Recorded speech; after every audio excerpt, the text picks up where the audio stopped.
Bíblia, por favor. No Evangelho de Jesus Cristo,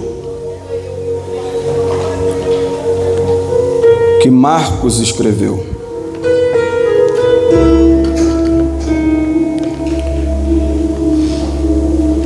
O capítulo é o de número 6. O versículo é o de número 1 até o versículo de número 6. Eu peço que você dedique total atenção para a palavra do Senhor Jesus.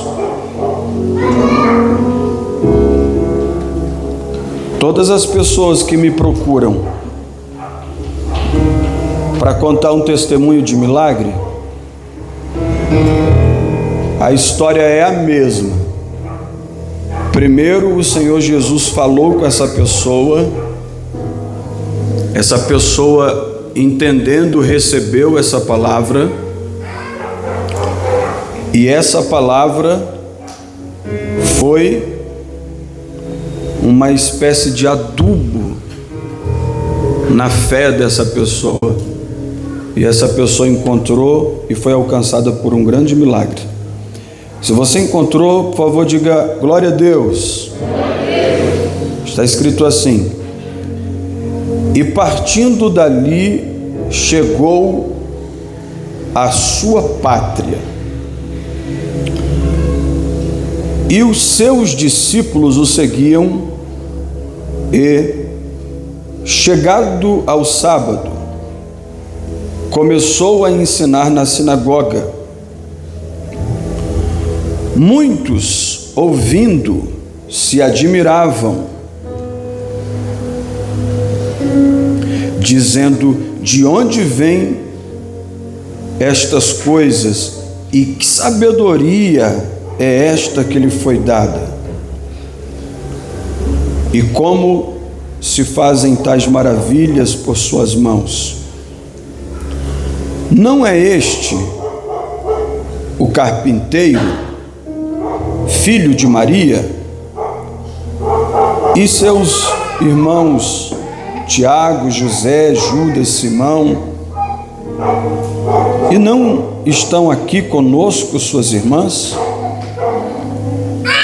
E escandalizaram nele. E Jesus lhes dizia: não há profeta sem honra, senão na sua pátria, entre os seus parentes e em sua casa. E não podia fazer ali uma obra maravilhosa. Somente curou alguns poucos enfermos, impondo-lhe as mãos. E estava admirado da incredulidade deles. E percorreu as aldeias vizinhas, ensinando. E você diz amém. Amém. Espírito Santo de Deus, meu amado companheiro e amigo, eu te glorifico, eu te rendo honras e toda glória.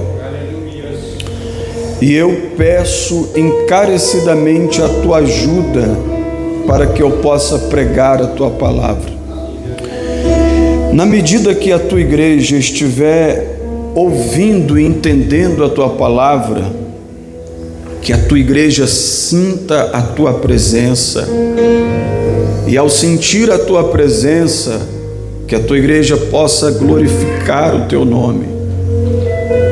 Venha hoje como um vento forte, nos fazendo senti-lo, e manifesta o teu poder através da palavra. Que a tua unção quebre todos os jugos, todas as correntes, e que a tua presença venha aliviar a dor, que a tua presença venha confortar a alma, e que a tua presença venha trazer uma alegria extraordinária nessa casa. Que os teus filhos desfrutem dessa presença. No nome do Senhor Jesus. Amém. Graças a Deus. Podeis tomar assento, queridos irmãos.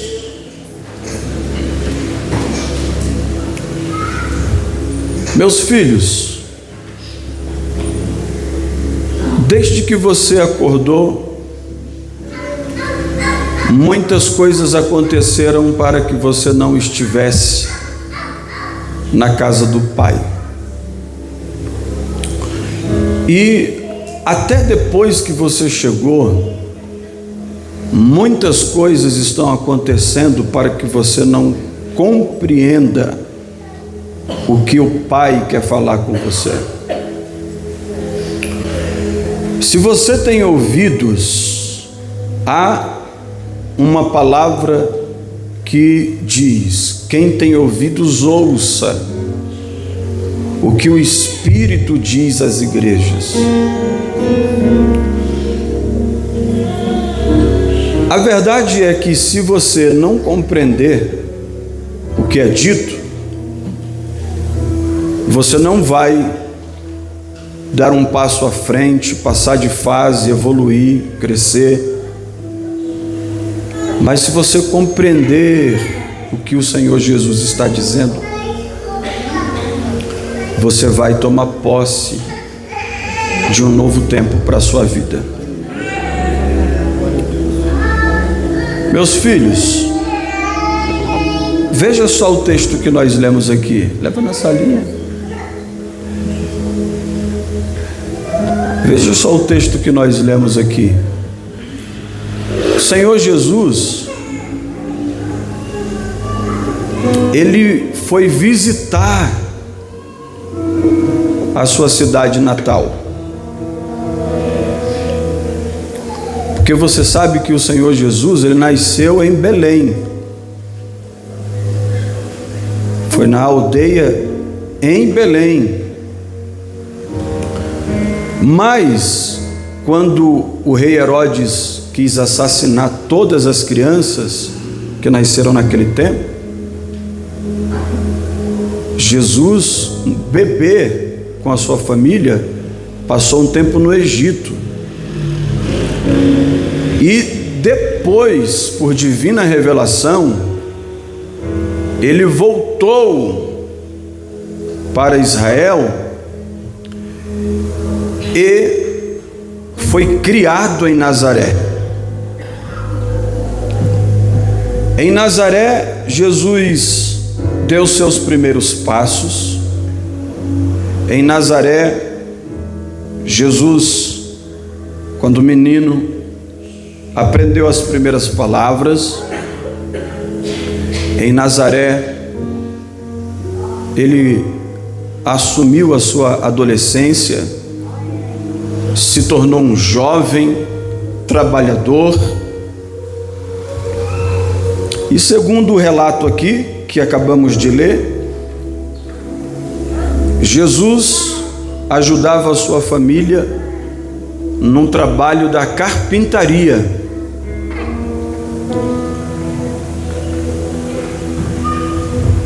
E ali cresceu, aguardando a ordem do Pai para começar o seu ministério. É verdade que nós não temos relatos da infância de Jesus, mas uma coisa nós sabemos: o Senhor Jesus foi criado a maior parte da sua vida em Nazaré. Você entendeu isto? Diga amém. Dito isso, o texto que nós lemos fala que Jesus, depois de muito tempo, retorna para Nazaré. Mas, antes de retornar para Nazaré, Jesus passou todo o período do seu ministério andando viajando de aldeia em aldeia, de cidade em cidade. Fazendo o quê? Ensinando, libertando, curando, perdoando e transformando vidas. A vida de Jesus era assim. Essa era a vida de Jesus, de cidade em cidade, de aldeia em aldeia, libertando, curando, ensinando e mudando histórias. Por favor, diga comigo assim, ó, de cidade em cidade. Como por exemplo, Jesus entrou na cidade de Jericó. Quem já viu um relato bíblico narrando essa história? Levante a sua mão assim para me ver. Em Jericó, o Senhor Jesus encontrou Zaqueu, entrou na casa dele, perdoou os seus pecados e salvou Zaqueu e toda a sua casa. Fora dos muros de Jericó, havia um cego gritando por Jesus, e Jesus curou aquele homem daquela cegueira, e aquele homem passou a ver. Isso é em Jericó. Jesus entrou em Cafarnaum, e Marcos capítulo 2 diz que quando ele entrou dentro da casa, as pessoas começaram a chegar, a se aproximar, para ouvir a palavra de Jesus. E dentre essas pessoas havia um homem que foi trazido para esse culto por 4 amigos que subiram no telhado, desceram o homem paralítico pelo telhado, e o Senhor Jesus olhou para esse homem lá em Cafarnaum, a cidade de Cafarnaum, e disse a esse homem: os teus pecados estão perdoados. Os participantes do culto não entenderam nada, porque eles viram um homem paralítico descendo daquele telhado amarrado. Logo, os participantes do culto viam a necessidade de uma cura da paralisia, porque eles enxergaram aquele homem por dentro, mas Jesus por fora. Mas Jesus foi o único que enxergou aquele homem por dentro, e por dentro ele precisava de perdão dos pecados.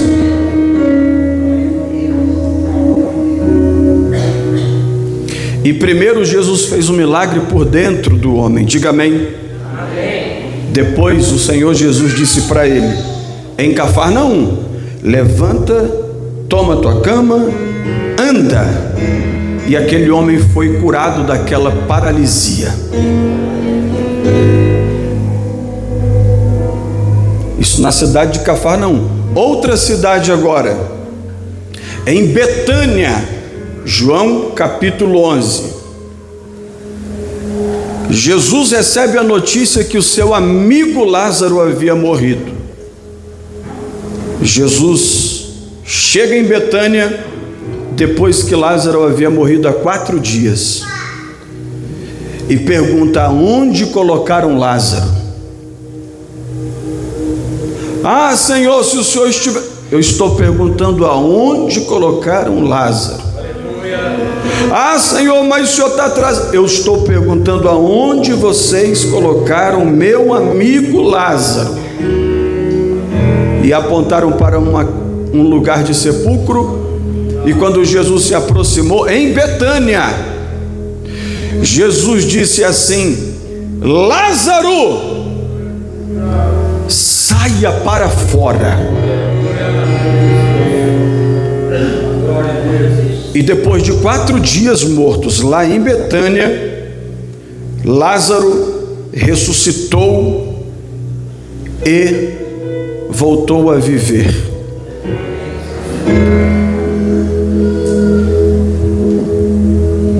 Em Betânia, diga amém. Jesus estava pregando às margens do mar da Galileia e disse aos seus discípulos que atravessassem para o outro lado da margem do mar da Galileia. Naquela região era a região de Genezaré, porque lá havia a cidadela de Genezaré. E em Genezaré, Jesus chega com seus discípulos, depois de passar por uma tempestade, e em Genezaré, olha o que diz a Bíblia: todos os enfermos, todos os doentes, todas as pessoas que precisavam de um milagre, todas foram alcançadas pelo poder de Jesus. Olha o que a Bíblia diz: Jesus curou a todos, Jesus fez um milagre na vida de todos, Jesus mudou a história de todos. E em Genezaré, o nome de Jesus foi glorificado.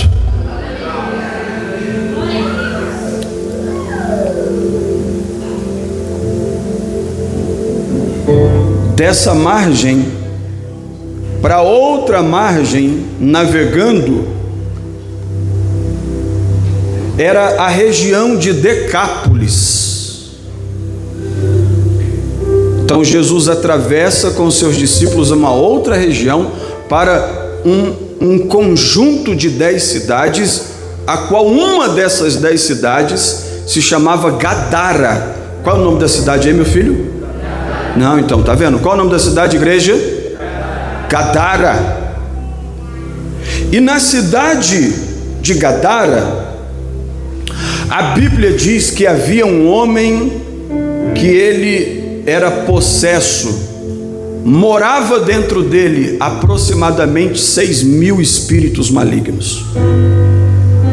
Esse homem andava sem roupa, como um bicho, se cortando com pedras, gritando como um lobisomem, assustando todo mundo, até que Jesus chegou naquela cidade.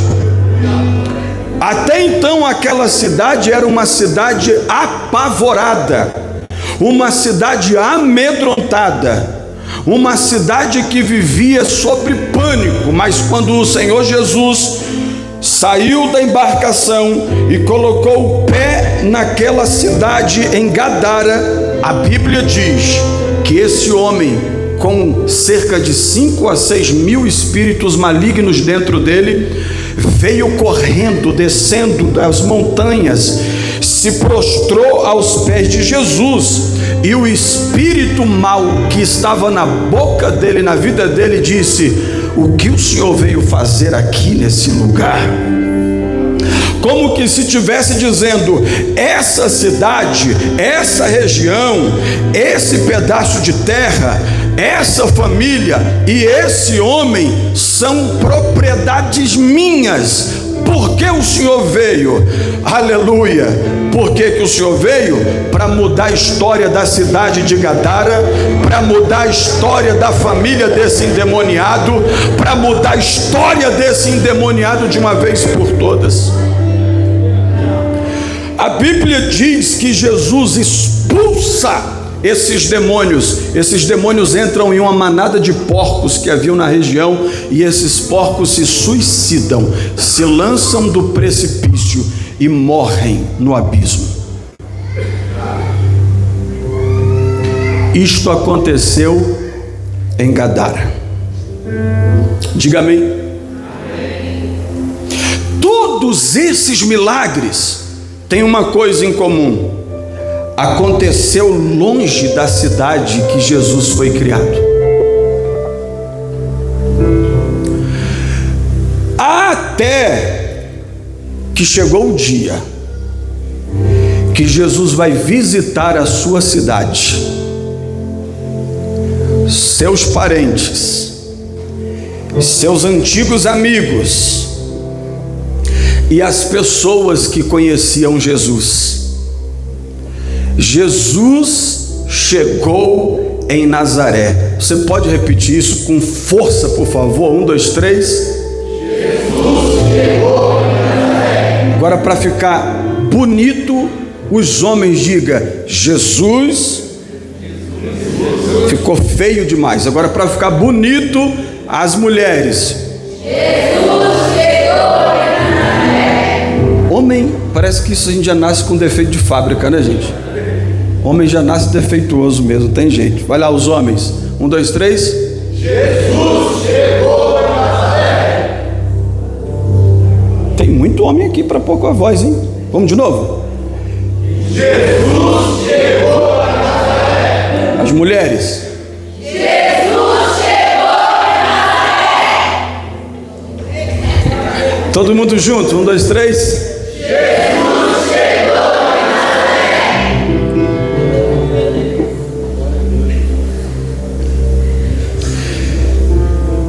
Você também criou uma expectativa para saber o que Jesus vai fazer em Nazaré? Porque em Jericó ele curou o cego, ele mudou a história de Zaqueu, porque em Betânia ele ressuscitou um morto, em Genezaré ele curou todo mundo, em Cafarnaum ele curou um paralítico, em Gadara ele repreendeu os espíritos malignos e libertou um homem. Em outras cidades ele fez grandes obras. E o que será que ele vai fazer em Nazaré?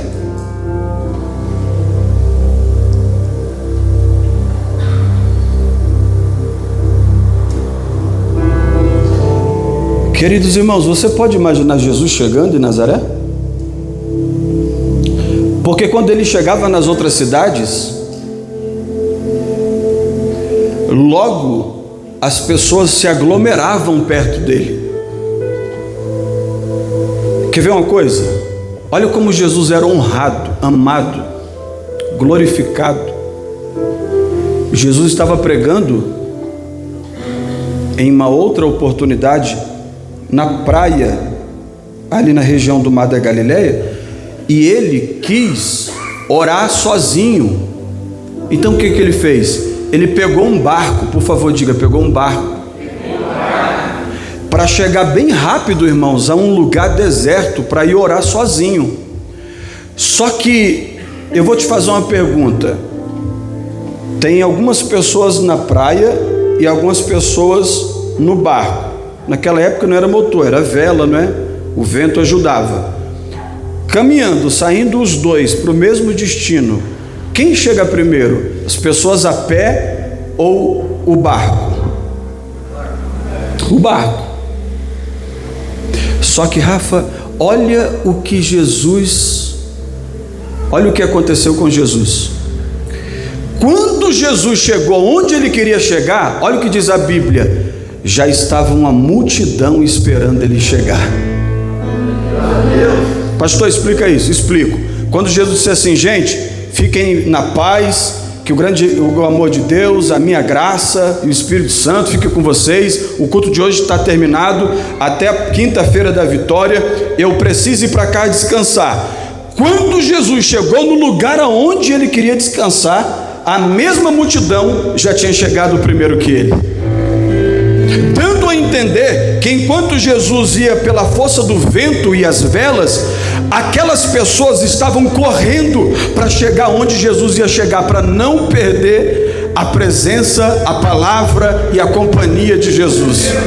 A companhia de Jesus era tão desejada, era tão valorizada, era tão amada, que as pessoas que acabaram de ouvir ele juntaram forças para sair correndo, chegar primeiro com ele e dizer assim: nós queremos te ouvir mais, nós queremos mais do Senhor, nós ainda estamos com sede, nós ainda queremos ouvir a tua voz, nós ainda não estamos satisfeitos, nós queremos mais. Aí, sabe o que Jesus fez? Continuou a pregação lá do mar, agora aqui no lugar deserto. Só que a Bíblia diz, queridos irmãos, que a noite chegou e o povo estava com fome, e lá não tinha mercado para comprar pão, mas a Bíblia diz que tinha alguém que tinha 2 peixes e 5 pães, e as pessoas que buscaram a presença de Jesus por amá-lo, não passaram fome, porque Jesus multiplicou pão e peixe para todo mundo. Levanta a mão, por favor, e recebe essa palavra. Se a tua intenção, se o teu coração, se a tua mentalidade, se o teu viver, se o teu coração, se a tua alma for exclusivamente para Jesus, fica tranquilo. O lugar pode não ter recurso, você pode não ter condições, a tua história pode estar difícil, a tua vida pode estar de cabeça para baixo, mas o teu esforço de buscar a presença de Jesus, esse esforço vai receber uma resposta do céu. Eu só estou vendo algumas mãos levantadas, então só para essas mãos levantadas eu vou profetizar. Cada culto que você vem tem uma resposta, cada período de oração terá uma resposta, cada devocional terá uma resposta, cada ato de amor pela obra de Deus haverá uma resposta. Todos os seus movimentos em direção à vontade de Deus terá uma resposta da parte de Jesus. Você crê? Esse glória a Deus está muito fraco para quem crê. Aleluia. Já que você não está crendo muito, eu vou pedir ajuda para pregar. Se você puder e quiser, se você tiver coragem e não for tímido, olhe para a pessoa da direita e da esquerda e diga assim: acredite, todo esforço será recompensado por misericórdia, pela graça, pelo amor de Jesus Cristo para a tua vida. Busca Ele que não vai faltar pão, busca Ele que não vai faltar água, busca Ele que não vai faltar roupa, busca Ele que a porta se abre, busca Ele que você será alcançado por Ele.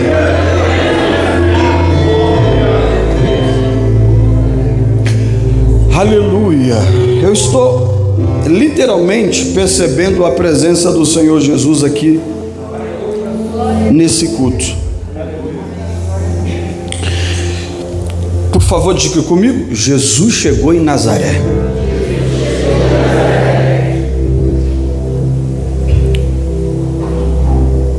Onde você nasceu, filho? Edu? Campinas? Onde você nasceu, filho? Quem não é campineiro? Senão eu vou perguntar. Onde você nasceu, meu filho? São Paulo. Imagine o meu filho, depois de uma temporada longe de São Paulo, depois de ter tido um encontro real com Jesus, depois de entender, aprender e viver a palavra de Deus, depois de desfrutar de uma transformação total em todas as áreas da vida, depois de prosperar, depois de ser alcançado pela graça de Deus, dizer assim: ó, eu vou voltar para São Paulo.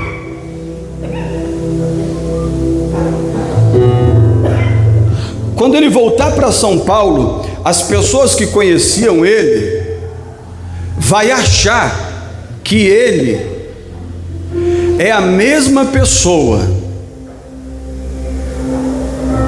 mas na verdade ele é o mesmo ser humano, mas não é a mesma pessoa, porque quando ele saiu de São Paulo, ele saiu em uma situação, de um jeito, mas quando ele voltou melhor.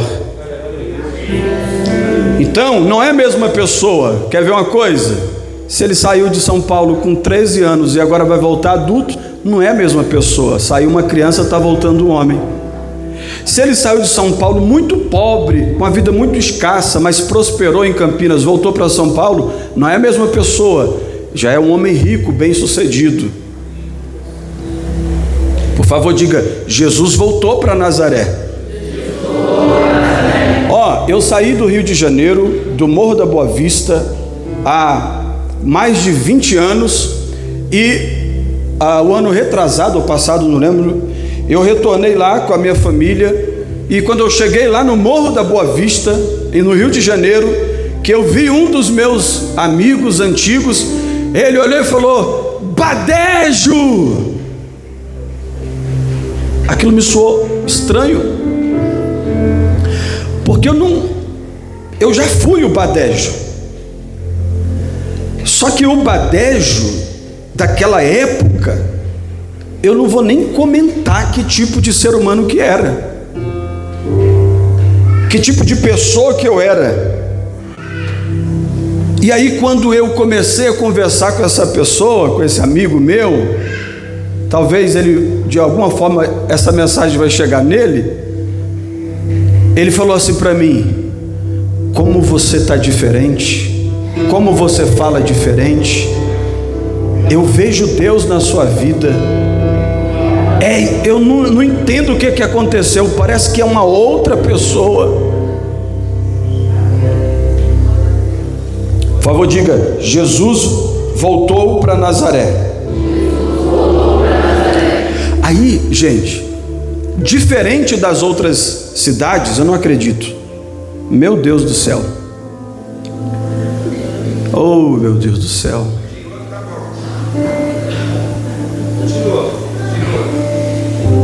Meu Jesus, meus filhos, meu coração está queimando tanto aqui para entregar a palavra. Eu não cheguei onde eu queria entregar essa palavra. Eu vou ter que pregá-la no domingo que vem.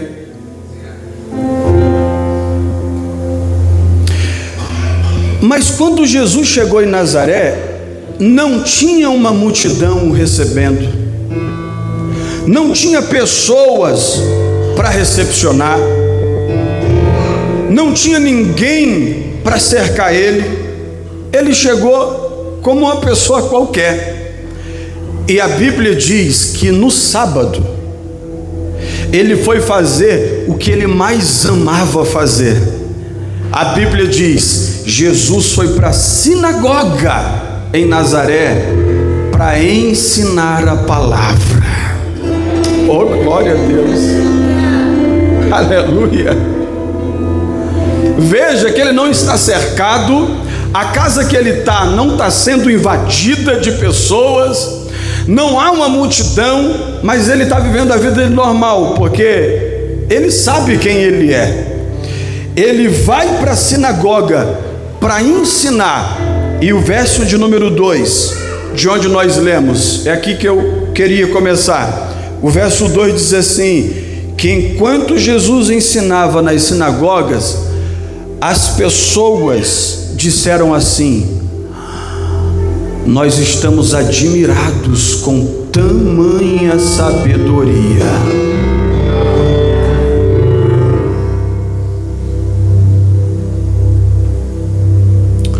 Verso 3, não vai dar para pregar o verso 2, verso 3. E no verso 3, olha o que os conterrâneos, os amigos, os parentes, as pessoas que conheciam Jesus disseram: não é este o carpinteiro, o filho da Maria? E seus irmãos não estão aqui com a gente aqui todo dia? A gente conhece ele desde que ele era pequenininho.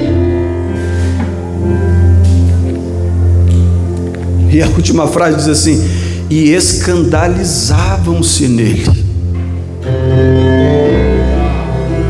Veja bem, diga comigo, olha só o que é que os conterrâneos de Jesus disseram quando viram ele na sinagoga ensinando.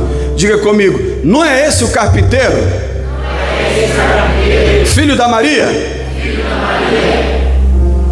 Perceba que ele está em casa, ele está no meio dos seus, mas os seus não compreendem quem ele é.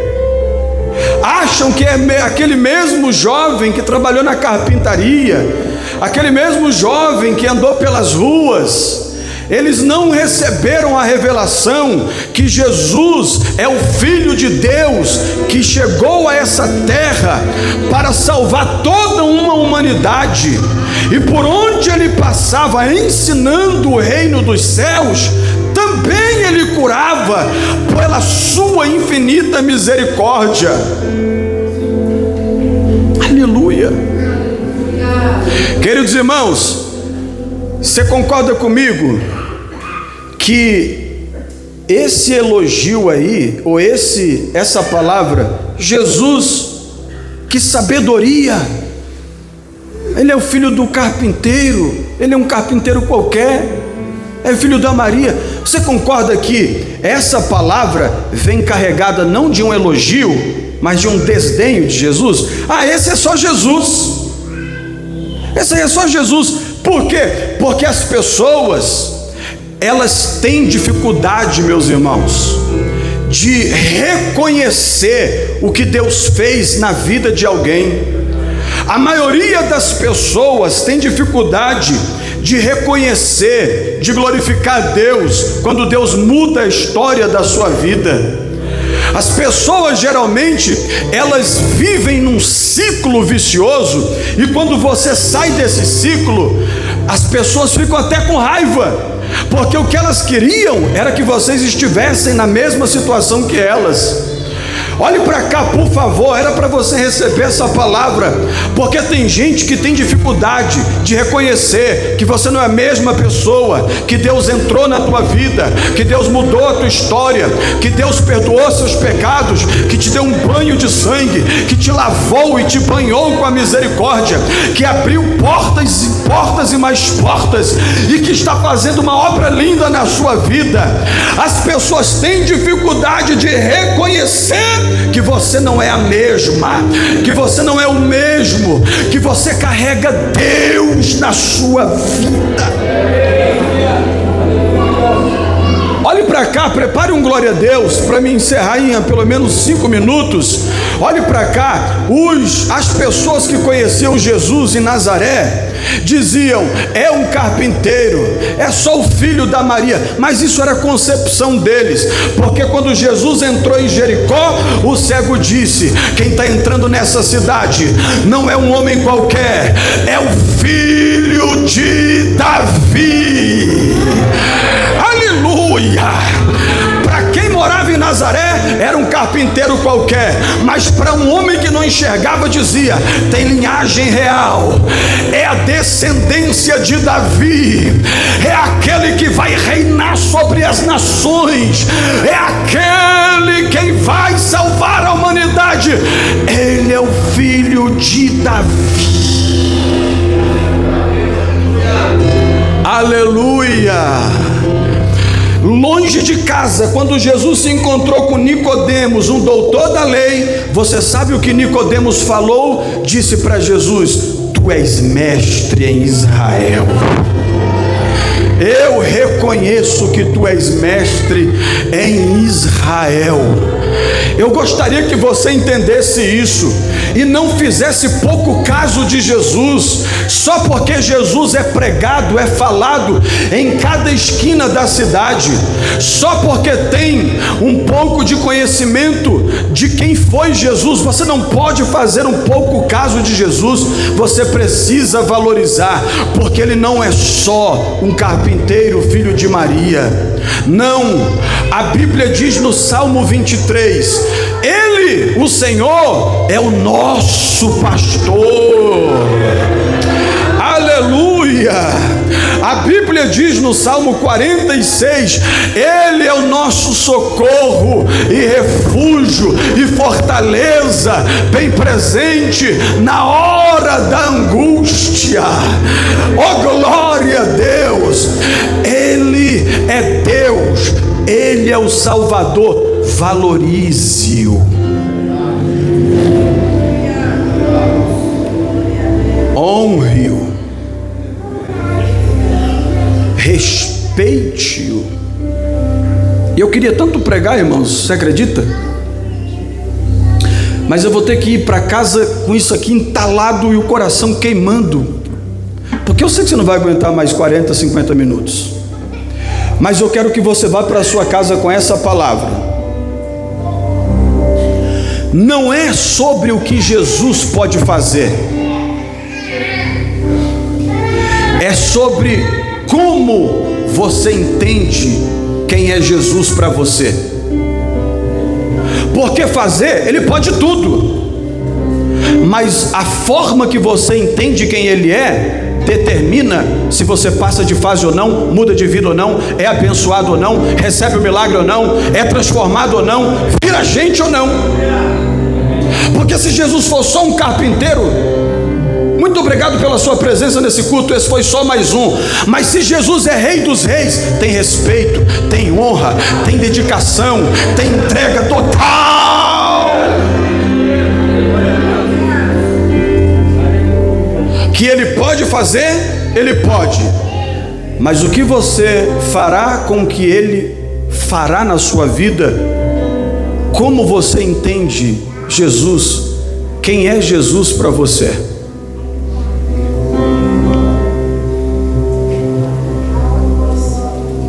Coloque a mão no coração e diga assim: Jesus é tudo para mim. Não diga forte: Jesus é tudo para mim.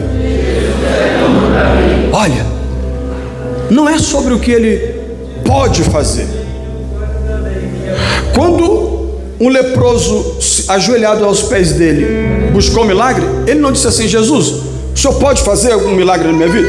Não, ele disse: se tu quiseres, o Senhor pode fazer. Porque que o Senhor pode, eu sei, e eu reconheço tanto que o Senhor pode, que eu deixo para o Senhor decidir se o Senhor quer fazer.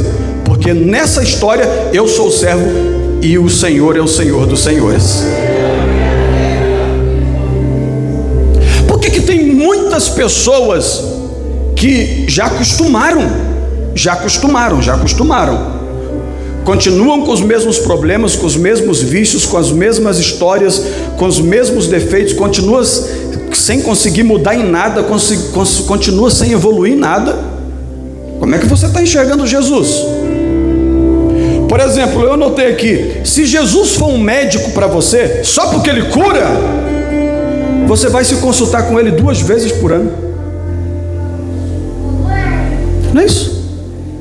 Se Jesus para você é só um médico e você precisa dele só para cura, isso quer dizer que o seu relacionamento com Ele se resume a 2 vezes por ano, uma consulta. Aí você pega o que Ele te receitar na palavra, coloca em prática, daqui a pouco está curado, mas depois nunca mais aparece, nunca mais fala com Ele, nunca mais tem contato com Ele. Olhe para cá, tenta focar. Eu estou tentando pregar e você tenta focar. Se Jesus for um advogado para você, o seu relacionamento com Jesus vai ser: eu pago e Ele resolve meus problemas. Não tem gente assim? Busca Jesus, pega um envelope desses qualquer, coloca o dinheiro e diz: Jesus, coloquei o dinheiro lá, agora resolve meus problemas. Negativo. Nem essa igreja quer teu dinheiro, nem Jesus quer teu dinheiro, e o teu dinheiro não compra milagre, não compra resposta, não compra porta aberta. Não, um relacionamento de advogado não dá certo.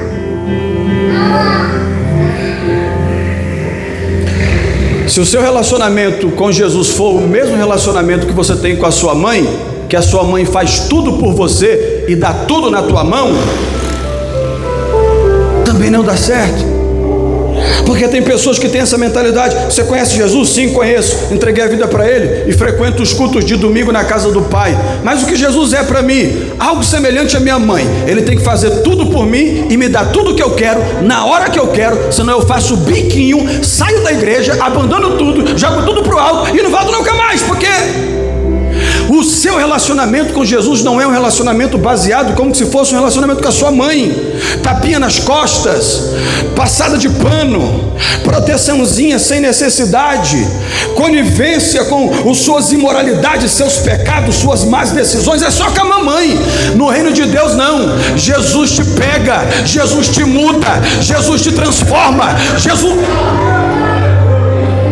Se o teu relacionamento com Jesus ele for baseado nisso, você terá Jesus como o seu último recurso. Se der tudo errado na minha família, eu procuro Jesus. Se eu perder meu emprego, me mandarem embora, eu procuro Jesus. Se eu ficar doente, eu procuro Jesus. Se me perseguirem, eu procuro Jesus. Se eu entrar em crise no casamento, eu procuro Jesus. O seu relacionamento não pode ser dessa forma, porque se Jesus for o seu último recurso, o máximo que você vai conseguir é um milagre, e milagre é muito pouco para quem pode viver a salvação e a vida eterna ainda na terra. Salvação e vida eterna não é quando você morrer, já começou. Desfrutar do reino, desfrutar da presença, desfrutar das bênçãos de Deus, da paz que Ele fornece, é aqui na terra. Ele não pode ser o seu último recurso. Ele tem que, prepare um glória a Deus, ele tem que ser a prioridade. Ele tem que estar em primeiro lugar. Ele tem que governar a sua vida. É Ele quem te guia. É Ele quem diz não e você aceita. É Ele quem diz sim e você dá glória a Deus. É Ele quem te corrige. É Ele quem te repreende. É Ele quem te sustenta. É Ele quem te alimenta. É Ele quem toma pela tua mão direita. É Ele que te protege também. Tudo é Ele. Em primeiro lugar, Ele. Digam glória a Deus aí, por favor, em nome de Jesus. Eu vou encerrar, porque eu não vou conseguir pregar, mas eu vou encerrar essa palavra com um texto. Eu não vou pregar, eu vou só ler com um texto que revela quem é Jesus, para daqui para frente você seguir Ele com mais temor, com mais respeito, com mais honra, sabendo quem Ele é. Ele é o nosso Senhor, nós somos os seus servos. Vamos ler Filipenses, capítulo 2, versículo 5 e diante. Eu vou ler e depois que a gente lê esse texto, nós vamos aplaudir o nome do Senhor Jesus.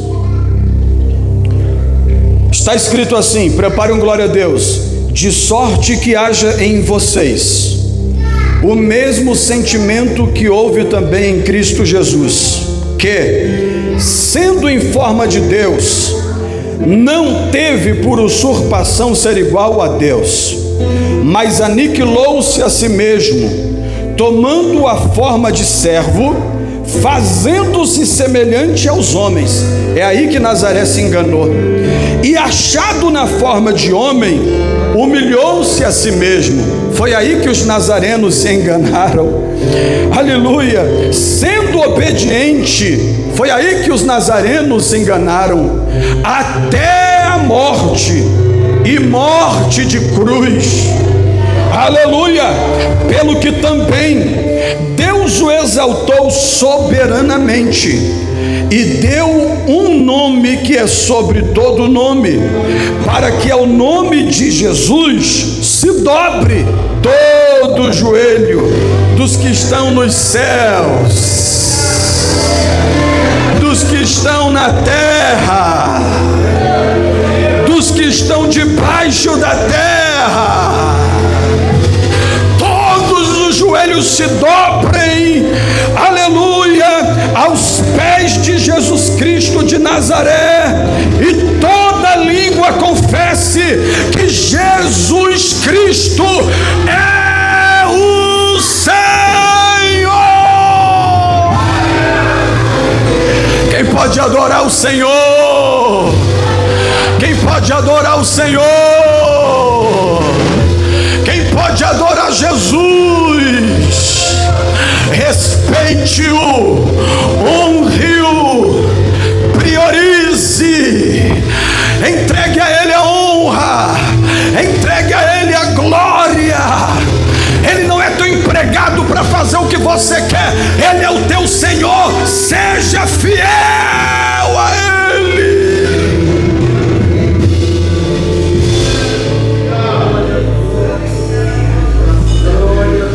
Com esse entendimento, o salmista teve temor e orou e cantou assim: guarda o teu pé quando entrares na casa do Senhor. Casa do Senhor não é a sua casa, é a casa do Senhor.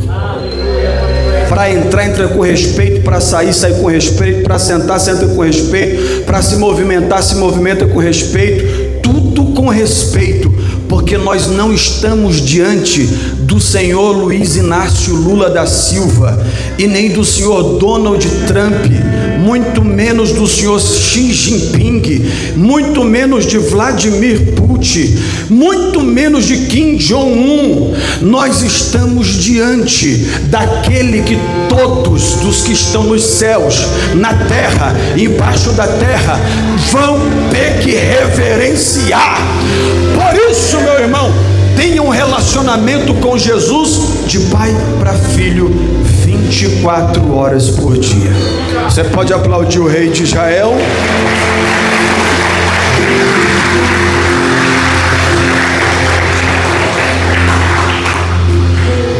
Meus filhos, coloque a mão no seu coração, por favor. Faça essa oração comigo. Eu vou fazer a minha, você vai fazer a sua. Senhor Jesus,